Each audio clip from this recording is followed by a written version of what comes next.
Boa noite. Good evening. Prazer estar com vocês aqui. It's a pleasure to be here. Por favor, Vocês já tiveram a autor, oportunidade ele de ver aí precisa de aparelho de tradução trecho simultânea.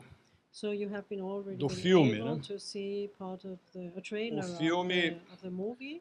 Filomena So the movie, Filomena Marcos, é the movie uma adaptação do livro is based on the book, lançado no Brasil pela editora which Record. has been launched in Brazil has been published in E no Brazil filme by vocês veem Record Publishing House. o ator And in the Steve movie, Coogan, que you faz see no the filme actor justamente Steve Coogan, o Martin. who plays the part of Martin. O Martin tem um background semelhante ao meu, é jornalista, correspondente, foi baseado em Moscou durante muitos anos.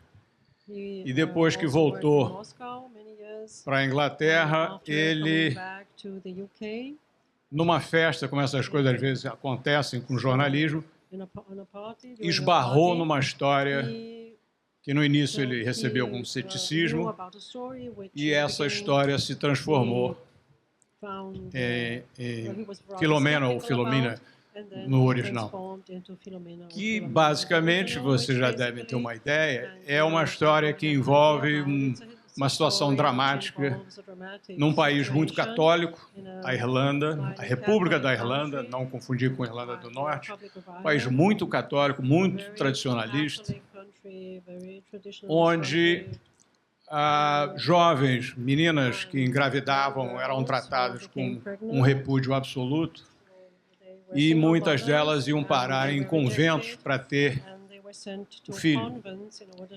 E essas crianças eram tiradas delas e para um processo de adoção internacional, a maioria para os Estados Unidos, que na verdade, na prática, constituía quase que uma venda das crianças. Essa foi a história que o Martin saiu atrás, investigou, confirmou. Temos até passarinho ao vivo aqui, isso é ótimo. É morcego? Epa, aí já é brabo. Olha o ebola. E transformou, aos poucos, investigou a situação jornalisticamente, focou um pouco no caso da Filomena, que é uma mãe, como vocês viram aí no trecho do filme, em busca do filho e o bloqueio das freiras, que nunca quiseram permitir. Então, eu vou conversar com ele em inglês, peço a vocês que já ponham os aparelhos para facilitar e agilizar a conversa, para não ficar intermediando com tradução demais. Então, vai ser todo em inglês a conversa e vocês acompanham pelos fones. Martin. Martin. The Flipboard this year has the theme of tem como tema o cinema. So we thought maybe you could tell us Então, talvez about você poderia nos dizer um pouco sobre a adaptação de seu livro para o cinema, considerando que você não escreveu o roteiro do filme, foi outra pessoa que fez, e o resultado final, você ficou satisfeito com o resultado final e qual foi a diferença entre o livro e o filme? Boa noite a todos, muito obrigado por estarem aqui hoje. E essa pergunta sobre transformar o livro em filme, isso foi algo muito interessante para mim, porque é o primeiro dos meus livros que foi transformado em um filme. E também fez com que eu percebesse que quando você escreve um livro, então nunca é uma reprodução 100% dos fatos. Então, o livro já tinha transformado os fatos em uma versão e uma forma literária. E o filme também foi uma outra transformação, então, deslocando-se, afastando-se da história real. E dá para entender por que isso acontece.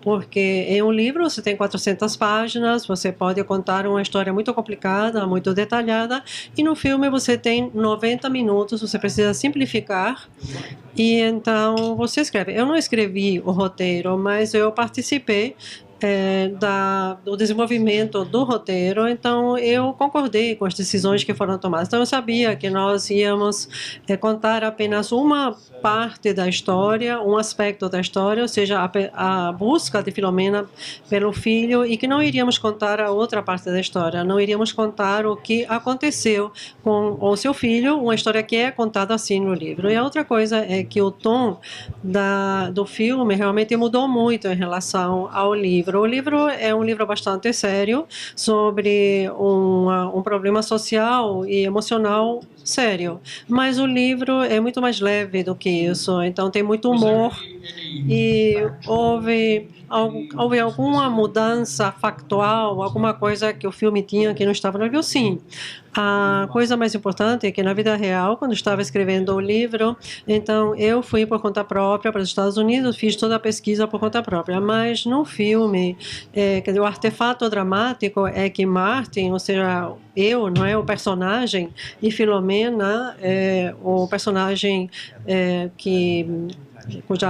que é representado por Judi Dench, isso não aconteceu, mas no filme é importante, porque permite a relação dessas duas pessoas serem bastante centrais em relação à forma como o drama se desenvolve.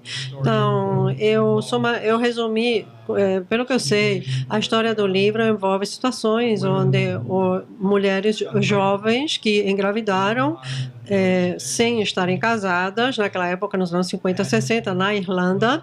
Então, elas eram obrigadas a entregar seus filhos e ir para um convento. Então, aqui estamos lidando com um caso, mas você pesquisou e você viu que as coisas eram muito maiores. Qual era a dimensão disso? Bem, Filomena é uma entre dezenas de milhares de mulheres. A melhor estimativa é ao redor de 60 mil mulheres cujos filhos foram retirados delas, mais solteiras, durante os anos 50 e 60 e mesmo durante os anos 70. E a razão pela qual os filhos foram tirados delas é que a Igreja Católica decretou que ter um filho fora do casamento ou sendo mais solteira era um pecado mortal, e que se as mulheres fossem permitidas de manterem seus filhos, esse pecado iria ser passado para as meninas e meninos. Então, foi uma decisão moral, no sentido de que as mães tinham que entregar seus filhos. E o fato de que as freiras, ao longo de todo esse processo, nunca permitiram as mães saberem sobre o que aconteceu com seus filhos e nunca permitiram que os filhos, uma vez que eles cresceram, encontrassem suas mães. Por que eles fizeram isso? Bem, é realmente uma pergunta difícil e é a pergunta que está no cerne, no coração do livro.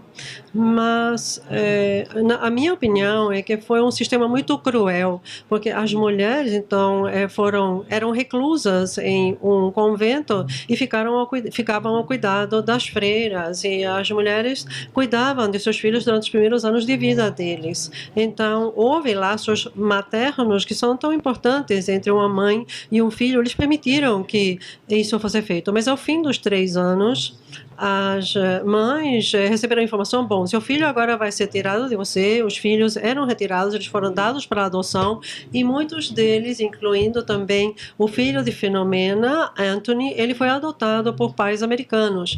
Então, claro, que se você tem 60 mil mães e 60 mil filhos que foram separados, então eles vão continuar, eles vão começar a procurar um pelo outro. Como mãe, você quer saber o que aconteceu com seu filho. Se você é o filho ou a filha, você quer saber quem é sua mãe. E, em muitos casos, as mães e os filhos voltaram para os conventos na Irlanda solicitando informações das freiras para ajudar a encontrar as mães ou o filho, para então se reunificar. Mas as freiras se negavam invariavelmente a dar essas informações.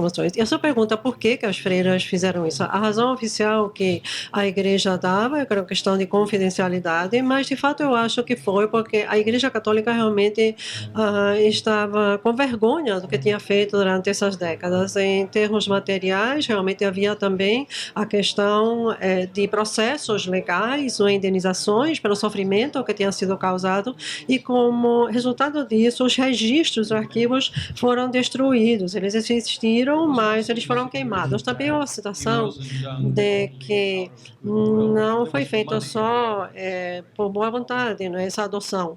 Havia dinheiro envolvido também. Sim, realmente havia dinheiro envolvido. Era uma operação muito lucrativa para a Igreja Católica e foi uma operação conjunta entre o governo, o Estado e a Igreja. O Estado era cúmplice, o governo era cúmplice, porque o Estado pagava às freiras dinheiro, 1 libra por semana por cada mãe solteira que ia para o convento. E as mães, então, elas trabalhavam no convento no período personal. Eles trabalhavam nas fazendas, eles trabalhavam na lavanderia e eles faziam artefatos religiosos, né?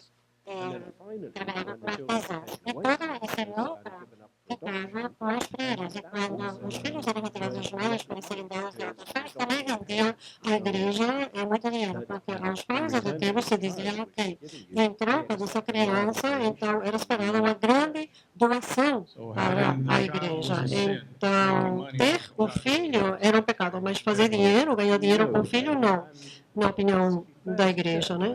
Realmente foi assim. Para ser justo com a igreja, então a doutrina oficial era que as mulheres eram pecadoras e que a Igreja Católica estava fazendo a elas um favor, primeiro permitindo que elas fossem para o convento, os conventos para terem os filhos, e também era um favor aos filhos, salvando-os de serem criados por mulheres que eram pecadoras mortais. Então essa foi a justificativa que era dada. Então muitas dessas mulheres acabaram indo para os conventos porque as famílias rejeitavam elas porque elas eram mais solteiras. Sim, e a igreja dizia que, na verdade, estavam fazendo uma boa ação, porque as famílias estavam rejeitando as mulheres e que elas não poderiam ter seus filhos em casa e criá-los em casa. Mas isso é um argumento circular, porque a razão pela qual as famílias rejeitavam as mulheres era porque a igreja dizia, em alto e bom som, que isso era um pecado mortal e que as mulheres deviam ser rejeitadas pela sociedade. Então, enquanto a igreja estava fazendo isso, as freiras estavam fazendo, então elas podiam argumentar também que, no fim das contas, elas estavam encontrando pais adotivos para as crianças e que isso seria bom para elas. Então, poderia se ver também desse ponto de vista, não é? Sim, poderia, sim. Mas existe também uma falha nesse argumento, porque, na medida em que eu pesquisei, então, eu olhei também a maneira como a igreja verificava as famílias que iriam adotar os filhos. E a igreja só queria saber duas coisas. Primeiro, se essas famílias eram bons católicos, eram católicos praticantes, iam para a missa, se eles participavam regularmente das atividades da igreja. A segunda coisa era se eles tinham dinheiro suficiente, se elas eram famílias abastadas. Então, apenas era interessante para elas se eram católicos ou se tinham dinheiro. O que eles não faziam, o que a igreja não fazia, era se realmente esses pais eram aptos para serem pais adotivos, se as famílias eram boas, se as famílias iam realmente cuidar bem dessas crianças. E visto que não havia nenhuma verificação em relação a isso, muitas das crianças, isso eu descobri quando eu pesquisei, foram entregues a famílias que eram completamente, que não eram indicadas, e muitas delas foram vítimas de abuso sexual, mental e físico. Então, o argumento de que a igreja estaria fazendo uma boa ação é apenas um argumento parcial. Sim, em muitos casos, as famílias foram entregues a boas famílias, tiveram um bom lar, mas visto que não havia nenhuma checagem, então era loteria. Então, muitas crianças foram entregues a famílias que eram completamente inaptas. Você focou nesse convento específico, no caso da Filomena, mas isso foi uma prática que era muito disseminada nos outros conventos? Sim, era uma prática nacional. E era um sistema que cobria toda a Irlanda, e a razão pela qual era um sistema praticamente nacional era porque a igreja era muito poderosa e era onipotente. Então, a palavra da igreja se tornava lei.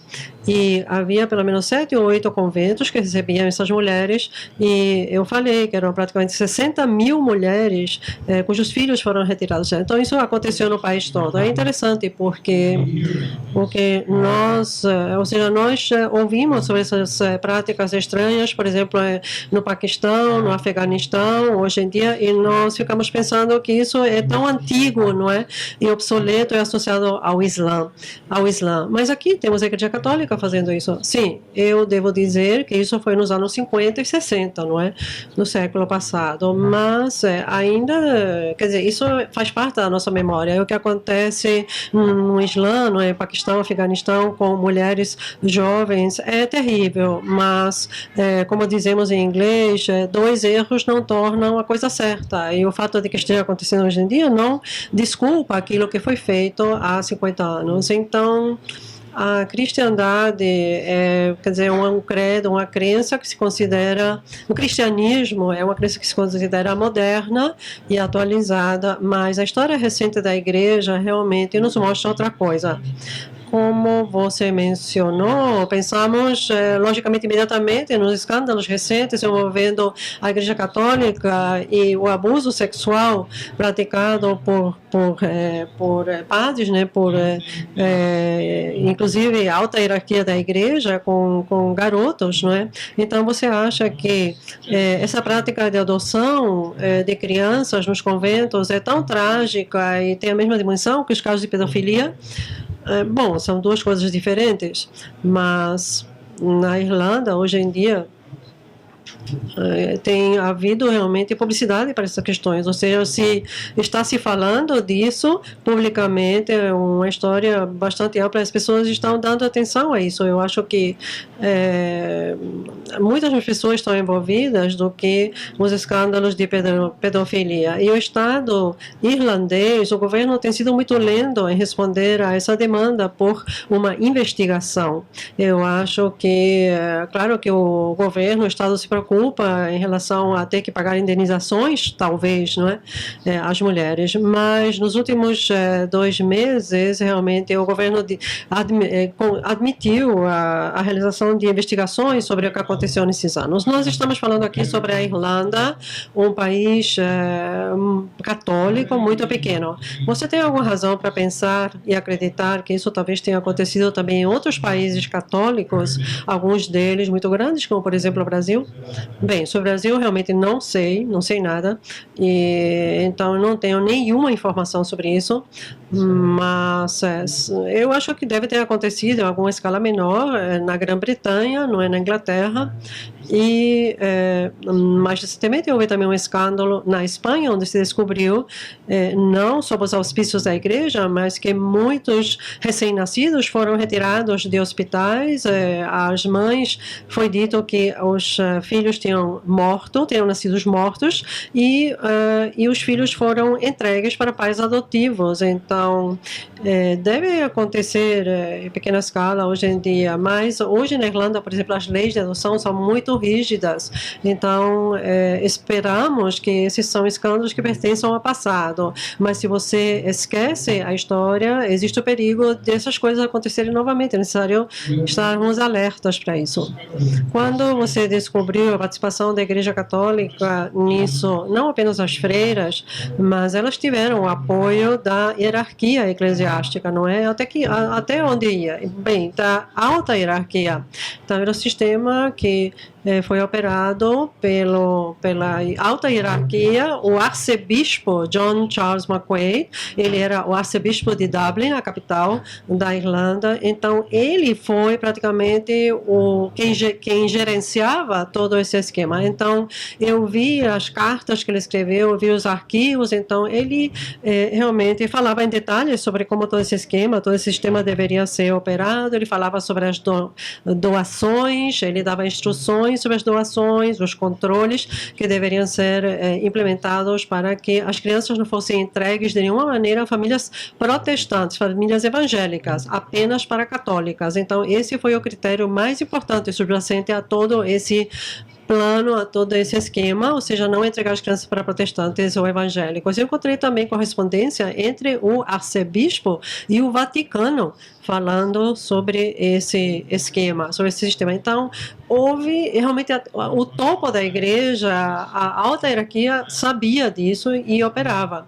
Você está falando do Vaticano, não do Papa, né? Não, eu não vi nenhuma correspondência envolvendo o Papa, mas sim com também altos hierarcas da igreja, não é? Que se correspondiam com o arcebispo. E da maneira como se apresentava era que a igreja defendia valores morais e que se permitisse, então, abrir mão desses controles, estamos falando dos anos 50, não é? Então, e o arcebispo Macué disse que se permitirmos que esses critérios sejam, então, abrandados, então, o comunismo vai se instalar na Irlanda. Então, esse foi o risco, o perigo que o arcebispo, então, colocava como argumento para o que a igreja estava sendo. E como você disse, isso aconteceu porque a doutrina católica naquela época, então, de certa forma, fazia a imposição desses valores, ou seja, mães solteiras eram pecadoras, então tudo isso estava justificado. Então, será que isso mudou? Estamos falando sobre a doutrina católica, será que isso mudou? Mesmo na Irlanda, que é muito treinado, bem, a doutrina permanece a mesma, que se você pratica o sexo fora do casamento, se você então, se você tem um filho fora do casamento, então, isso é um pecado mortal. A maneira que mudou é como, então, como é que se reage diante disso. A Igreja Católica tem menos poder hoje na Irlanda do que antigamente e o Estado e o governo não são mais cúmplices desse tipo de práticas, tais como acontecia nos anos 50. Então, sim, isso mudou. E essas mulheres, quando elas tinham seus filhos nos conventos, então poderíamos imaginar que algumas mortes aconteciam, que algumas crianças nasciam mortas, não é? Sim, eu também, analisando os arquivos, eu vi que realmente o número de mortes, de neonatos, crianças nascidas mortas, mas também morte de mães durante o parto e também a mortalidade infantil nos primeiros anos era muito, muito alta. Estamos falando de 40 a 50 das crianças que morriam ao nascer. E então, isso era através de epidemias, de sarampo, doenças como sarampo, outras doenças que eram muito piores também, que eram pioradas devido às condições de higiene. Muitas vezes não havia médicos, as freiras faziam o parto, elas não eram parteiras e muitas das mães e dos filhos morriam. O governo está investigando hoje tudo isso e uma das questões que vão ser investigadas é a maneira como essas mulheres foram tratadas e também a falta de cuidados médicos. No filme Filomena, teve um parto onde a criança estava numa posição, numa posição que não era propícia ao parto, ao nascimento. E então ela não recebeu nenhum remédio contra a dor, porque a Madre Superiora disse para ela que a dor era o castigo pelo pecado que ela tinha cometido. Então, nós vamos ter algumas perguntas da plateia sobre esse tema. Vocês, por favor, os senhores e senhoras da plateia podem escrever as perguntas e podem passar para aqui.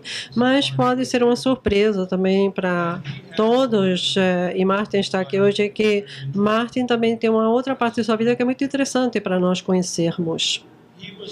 Ele foi jornalista, correspondente em Moscou durante muitos anos e mesmo depois que ele saiu da BBC, ele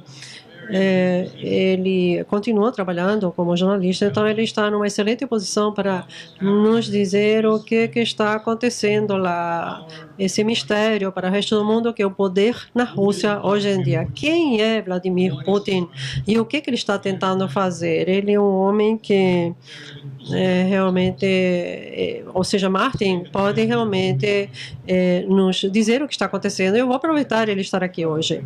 Bem, para explicar quem é Vladimir Putin, isso demoraria muito mais do que do tempo que temos hoje. Mas o que eu quero dizer é que ele faz parte da tradição dos governantes na Rússia, não apenas da era comunista, mas também da era dos czares, no sentido de que ele é um governante autocrático. Ele governa com o que os russos dizem a mão de ferro, o pulso de ferro, ou seja, ele é o homem do pulso de ferro. E para nós, no Ocidente, isso parece uma coisa ruim. Nós não gostamos da ideia da autocracia. Mas, de fato, se analisarmos a maneira como a Rússia foi governada desde o século XIII, quando os mongóis invadiram a Rússia, a invasão dos tártaros, então a autocracia foi sempre o sistema de governo que os russos tiveram. O argumento sempre foi que a Rússia é um país tão grande, tão desigual, com tantas minorias étnicas. Não é realmente um país, é um império. E se então você tem uma democracia parlamentar como sistema de governo, um sistema que nós achamos que é o melhor do mundo, então isso simplesmente não vai funcionar na Rússia. E a autocracia seria então um sistema correto para governar a Rússia. Esse é o argumento, um líder forte, um governador forte, um poder centralizado. Mas, bom, o lado bom disso é que em 2000, quando Vladimir Putin se tornou presidente, então ele recolocou a Rússia, ele colocou a Rússia de pé novamente. A Rússia tinha passado por grandes tumultos, Boris Yeltsin, muita violência, a economia das pessoas tinha sido dilapidada e a economia estava muito ruim, e Putin mudou toda essa história. Isso fez ele muito popular junto à população na Rússia. E podemos ver por quê. Porque ele restabeleceu uma economia forte, ele tornou a Rússia novamente uma potência forte no mundo, ele acabou com a violência e com o crime. Então, isso foram as coisas boas que ele fez. As coisas ruins que ele fez é que ele realmente acabou com os direitos humanos, ele violou os direitos humanos, ele perseguiu os partidos políticos de oposição, e as liberdades individuais foram restritas. Então, houve um equilíbrio, mas falando com os russos, nós podemos pensar que esse equilíbrio não é um equilíbrio bom, que é muito melhor ter liberdade, direitos civis. Mas falando com os russos, a grande maioria acham que isso foi um resultado bom, isso foi um resultado de uma boa negociação que teve vantagens para eles, porque eles queriam a Rússia forte, uma potência no mundo, e como troca disso, eles aceitavam limitações para as liberdades individuais. Pareceria que nós estamos entrando em uma nova era de relações ruins com a Rússia. Agora que celebramos os 25 anos da queda do Muro de Berlim, a implosão da era comunista, então pensávamos que iríamos entrar agora numa nova era, onde todos iriam se entender. E agora o Ocidente e a Rússia não se entendem mais. Estamos no início de uma nova Guerra Fria. Bem, Mikhail Gorbachev, o ex-presidente da Rússia, ele disse a semana passada que ele achava que estávamos diante do início de uma nova Guerra Fria. Eu espero que isso não vá acontecer. Mas claramente o que Putin está fazendo na Ucrânia, por exemplo, é o que fez na Geórgia, a invasão de estados soberanos, é claramente errado. Ou seja, não tem nenhuma dúvida, isso é a quebra das leis internacionais. Mas eu acho que o Ocidente também tem alguma responsabilidade, porque depois de 1991, quando o comunismo entrou em colapso, então nós realmente achamos que tudo ia ficar bem e não prestamos mais atenção. Então eu acho que esse triunfalismo que nós vimos em Washington, Londres e Paris, no sentido de que o problema está resolvido, o comunismo foi embora, então tudo vai estar bem a partir de agora. E isso é tão ingênuo, e tivemos uma década de não prestar atenção aos problemas na Rússia. Eu acho que estamos vendo agora o resultado, não é, dessa falta de envolvimento, de atenção. Então, o que você está dizendo é que, de certa forma, então Putin faz parte dessa categoria, que é o oposto de Gorbachev, por exemplo. Gorbachev foi um herói para o Ocidente, e os russos odeiam ele ainda hoje, enquanto que Putin, o Ocidente não gosta, mas os russos gostam. Sim, eu acho que isso é correto. Nós consideramos Gorbachev como um homem que acabou com o comunismo na Rússia, ele realmente não queria acabar com ele. Ele era um comunista, mas as reformas, então, realmente desencadearam esse efeito dominó que levou ao colapso do comunismo. E por isso ele é muito popular no Ocidente. Acha-se que é uma grande figura histórica, mas a aprovação dele na Rússia é de 1% só, 1% só, enquanto que Putin tem uma popularidade, um índice de popularidade de 80%. Ele teve seus altos e baixos, houve manifestações contra ele há 2 anos, mas ele tem feito aquilo que todos os políticos cínicos mais sabidos, é que quando eles perdem a popularidade em casa, uma rápida guerra no exterior restaura essa popularidade. E a intervenção da Rússia na Ucrânia tem feito milagres em relação a aumentar a popularidade de Putin na Rússia. Então, você cobrou a guerra nas Malvinas quando Margaret Thatcher invadiu as Malvinas, e isso realmente também levantou os índices de popularidade dela no Reino Unido, na Inglaterra. Então, de certa maneira, é uma saída cínica. Por favor, não dê nenhuma ideia para os políticos brasileiros em termos de começar uma guerra quando a sua popularidade desce. Eles poderiam invadir a Bolívia. Não, não, por favor, não façam isso, não invadam a Bolívia. Poderíamos continuar agora falando sobre a Rússia, mas não vamos fazer isso. Eu acho que agora seria a hora de fazer perguntas, não é, da plateia. Então, a gente poderia falar sobre a questão das crianças adotadas na Irlanda, ou falar também sobre a Rússia, como vocês quiserem.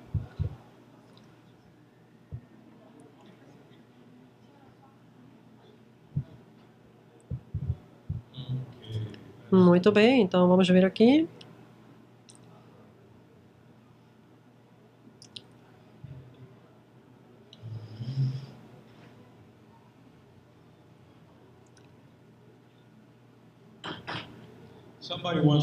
Então, alguém gostaria de saber sobre a sua metodologia na investigação, na pesquisa dessa história? Quem ajudou você? Foi difícil? E como é que você lidou com a resistência da igreja em relação a dar informações? Bem, eu tive muita sorte com a história. Se algum de vocês já viu o filme, então vocês vão ver que o filme realmente é a história de como o livro foi escrito. Praticamente o pano de fundo de como se deu essa escrita do livro. No início do filme, você vê a personagem do Martin numa festa e como com todas as grandes coincidências, alguém me tocou, alguém veio junto a mim e disse: olha, eu tenho uma boa história para você. E era a filha de Filomena. Ela tinha acabado de saber de sua mãe que ela tinha um irmão. A mãe tinha guardado esse segredo durante 50 anos, revelou apenas, então, nessa época, para a filha. Então, eu me interessei pela história, porque do ponto de vista emocional, é uma história muito forte. Eu me dei muito bem com Filomena. Ela é uma senhora fantástica, ela é cheia de inteligência emocional, muito inteligente e bem-humorada. Então, você levou ela para a cerimônia do Oscar, não é? Sim, fomos para Hollywood juntas. Eu fui para Hollywood com Filomena para o Oscar. Ela é fantástica, a verdadeira Filomena, não a do filme, claro. Então, essa foi a parte mais fácil. A parte mais difícil foi o que realmente tinha acontecido. E a pergunta era sobre os métodos, não é, de investigação, de pesquisa. Então, eu tinha sido um jornalista investigativo durante 20 ou 30 anos, então isso foi uma das histórias mais difíceis, ou seja, encontrar a verdade, porque todo mundo estava querendo colocar panos quentes em cima. Muitos arquivos tinham sido queimados, destruídos. O governo não queria entregar os arquivos. O governo tem os arquivos, mas estão guardados, são secretos, e você nem sequer, se você está envolvido, você tem acesso a esses documentos. Então, eu viajei para os Estados Unidos e tivemos realmente, houve casos, tivemos muita sorte, não é? Não sabíamos o nome que o filho recebeu nos Estados Unidos, qual seria o nome que teriam dado a ele, mas encontramos uma lista daquelas crianças que tinham sido enviadas para os Estados Unidos na época em que elas foram, e então eu voltei para Washington, tinha sido a correspondente, e encontrei algumas pessoas que trabalharam comigo, me ajudaram. Foi praticamente uma história de detetive, não é? As pessoas queriam esconder a verdade. Alguém disse que aqui que estamos falando sobre a Igreja Católica, mas não necessariamente o cristianismo em termos gerais. Então, será que essa prática se limitava à Igreja Católica ou será que outras religiões cristãs também praticavam isso? Bem, na Irlanda foi a Igreja Católica, porque a Irlanda era um estado católico. O número de protestantes, evangélicos, luteranos era muito pequeno. Mas não se trata de um ataque ao cristianismo, é um ataque a algumas pessoas que tinham poder na igreja e que eu acho que tinham as ideias completamente erradas sobre o que precisava ser feito. E no livro eu sou muito cuidadoso em termos de realmente não apontar a culpa e não apontar o dedo, não é, para a Igreja Católica ou o cristianismo. Trata-se de algumas pessoas que agiram de forma completamente errada em nome da igreja, em nome do cristianismo, e muitos também eram inocentes, eles obedeciam ordens. Então, tinha uma freira no convento onde Filomena teve seu filho, que ajudou muito a Filomena. Ela desobedecia as ordens, tirou fotos do garotinho de Filomena, o que era completamente proibido, ela não poderia fazer isso, mas ela foi corajosa, ela fez as fotos e, devido a isso, a Filomena, durante 50 anos, teve essas fotografias de seu garotinho. Então, 50 anos depois, quando eu tomei conhecimento, eu pude ver uma foto dele quando ele tinha 2 anos de idade. E então isso foi realmente tocante, não é? Isso foi também um ato de caridade, não é, da freira. Então, com o risco de um spoiler aqui, ou seja, com o risco de revelar muito da história para aqueles que ainda não leram o livro, viram o filme. Então, conte-nos um pouco sobre o filho. Conte-nos um pouco mais, sem realmente revelar demais. O filho de Filomena, que então foi identificado. Bem, ele nasceu em 1952. Ele nasceu no convento na Irlanda, ele foi tomado da mãe 3 anos depois, no Natal de 1955, quer dizer, nós fizemos todo o trabalho de detetive e descobrimos depois que ele foi levado para St. Louis, em Missouri, no centro-oeste dos Estados Unidos. Ele foi adotado por uma família e ele é um rapaz muito inteligente, ele era muito bonito, e então ele se deu muito bem na vida. Ele estudou direito, ele se tornou um advogado e ele acabou trabalhando pela Casa Branca, não é? Ele foi contratado por Ronald Reagan como parte da assessoria jurídica, e depois, quando George Bush pai se tornou Michael, como é o nome da família adotiva, ele se tornou o principal assessor jurídico da Casa Branca. Então, uma posição muito poderosa, de muito poder. E você pensaria, bem, ele se deu muito bem materialmente, financeiramente, e realmente ele teve uma boa vida, ele ganhou muito dinheiro, ele teve muito poder, mas houve um segredo na vida de Michael também, que eu não vou revelar agora, porque, quer dizer, que não viu o filme, que não leu o livro, então isso vai revelar a vida toda, que realmente abalou o segredo que ela não falou para ninguém, ou seja, aquele filho que ela teve que entregar. O Michael também teve um segredo, mas não foi triste. Filomena voltou várias vezes para o convento, só perguntando às freiras o que aconteceu com meu filho. Só quero saber, só quero ter certeza que ele esteja bem, eu quero encontrá-lo. E ao mesmo tempo, o Michael então foi dos Estados Unidos para o mesmo convento, dizendo para as mesmas freiras: por favor, me digam quem é a minha mãe, eu quero encontrar a minha mãe. E as freiras simplesmente não disseram para nenhum dos dois, embora soubessem que estavam se procurando, que estavam procurando uns aos outros, eles não queriam ajudar a mãe nem ao filho. Você falou que ele foi consultor jurídico da Casa Branca. Isso foi mais ou menos na mesma época que você esteve em Washington. Tem alguma ligação Aí, claro que não temos que ter cuidado para não revelar demais, né? Senão isso vai afetar a leitura. Sim, realmente houve esse elo. Eu fui correspondente da BBC em Washington nos anos 1990. Então eu voltei para lá em 1992 e fiquei lá por 4 anos. E Michael, naquela época, ele foi o principal assessor jurídico da Casa Branca pelo Partido Republicano. Foi o governo de George Bush, o pai, e eu encontrei ele, eu conheci ele. Então,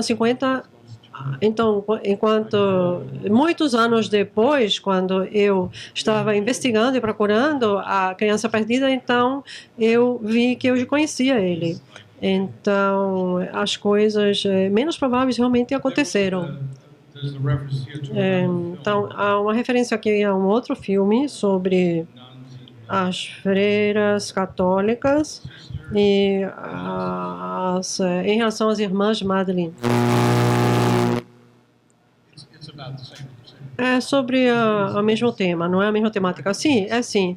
E as irmãs Magdalene, é um filme muito forte. Ele foi feito antes do que o filme Filomena. É muito dramático e é uma história muito forte. E você não pode deixar de se sentir envolvido emocionalmente por esse filme. Então, quando se tratou de fazer um filme desse livro, então sabíamos que esse filme já tinha sido feito sobre essa temática. Então, não queríamos repetir essa mesma história tão forte, né, emocionalmente difícil, essa história tão escura, tão pessimista. Então, o nosso filme é completamente diferente. Não é um filme pessimista, não é algo que acabe com você do ponto de vista das emoções. É praticamente uma comédia, porque trata da relação entre Filomena e Martin, o meu personagem, e é uma relação com muito humor, com muitas piadas.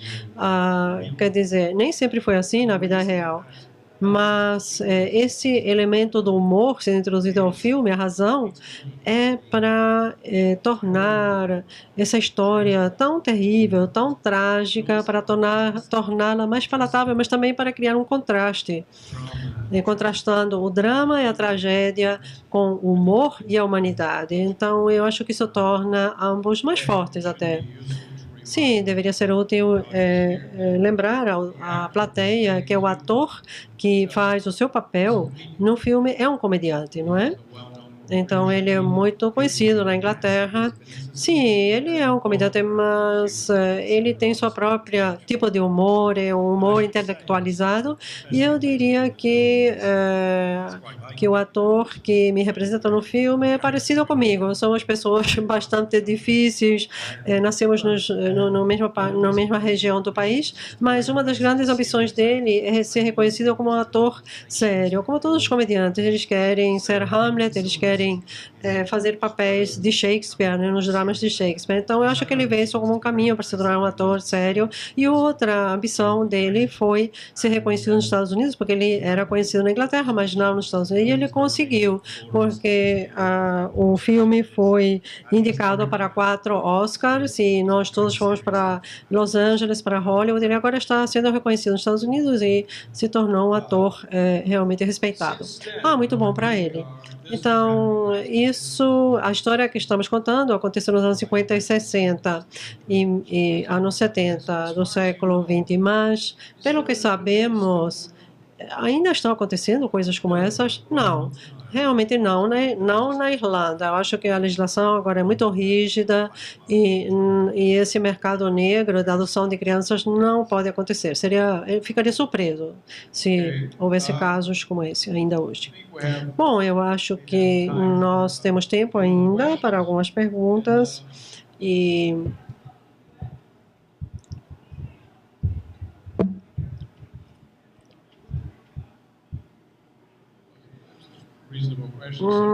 sim, alguém pensa que, devido ao filme, talvez pode haver um aumento em relação à procura de mães e filhos que que querem se encontrar, não é? Que vão procurar uns aos outros. É uma boa pergunta. Depois da publicação do livro e do lançamento do filme, eu recebi dezenas, depois centenas de cartas de mães e filhos dizendo muito obrigado e muito obrigado a Filomena por permitir que a história fosse contada, porque eu realmente passei pela mesma coisa durante os 50 anos. Eu tive que entregar o meu filho, minha filha, e porque a igreja tinha me dito que eu era uma pecadora e que tinha que manter isso em segredo. E as mulheres realmente mantiveram esse segredo durante 40, 50 anos. E uma vez que eles viram que a Filomena foi tão corajosa, permitiu que a história dela fosse contada, então eles apareceram, eles surgiram, disseram, nós passamos pela mesma coisa, queríamos saber sim o que aconteceu com os nossos filhos. Então, nos últimos 6 meses, eu estava fazendo um comentário para a BBC sobre outros filhos, outras crianças, encontramos tantas histórias sobre crianças, sobre filhos e mães na mesma situação. Então, acho que foi uma experiência liberadora para eles. Então, deveríamos esperar uma sequência, Filomena 2? Não, acho que não. Acho que não, fizemos o filme, eu fiz um documentário, não é? Eu acho que seria isso. Bom, de qualquer maneira, então, eu acho que já falamos sobre muita coisa aqui e Martin vai estar disponível lá fora para assinar e autografar livros e então vocês podem fazer um selfie com ele, não é? Ele concorda. Então, muito obrigado pela sua atenção. Boa noite.